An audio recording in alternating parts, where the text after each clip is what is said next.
In the 1967 Tour de France, the British cyclist Tom Simpson fell from his cycle and later died. Some amphetamines were found in the pocket of his jersey. Prior to this, few people saw any problem in using drugs to aid or enhance sports performance. In fact, for several decades before, sports scientists were experimenting with how to push athletes beyond the limits of natural endurance. But the 1967 tragedy was like an alarm bell, and over the next several years, tests were introduced to screen for drugs. But before that, remember, we had no idea whether or not athletes were using dope. Some of the greatest achievements in sports history could well have been assisted by drugs for all we know. In this chapter, I urge readers to keep asking why drugs are not allowed in sport. Hypnotism and acupuncture are permitted, but not painkillers.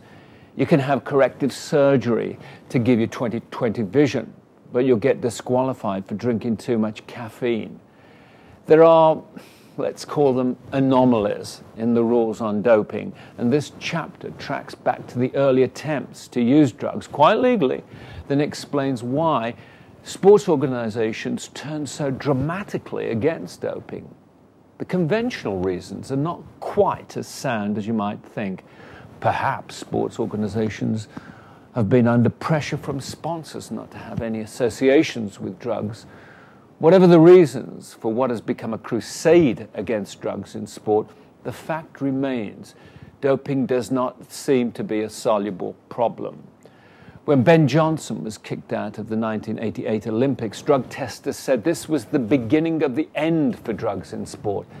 Now we know it was actually just the beginning of a new phase.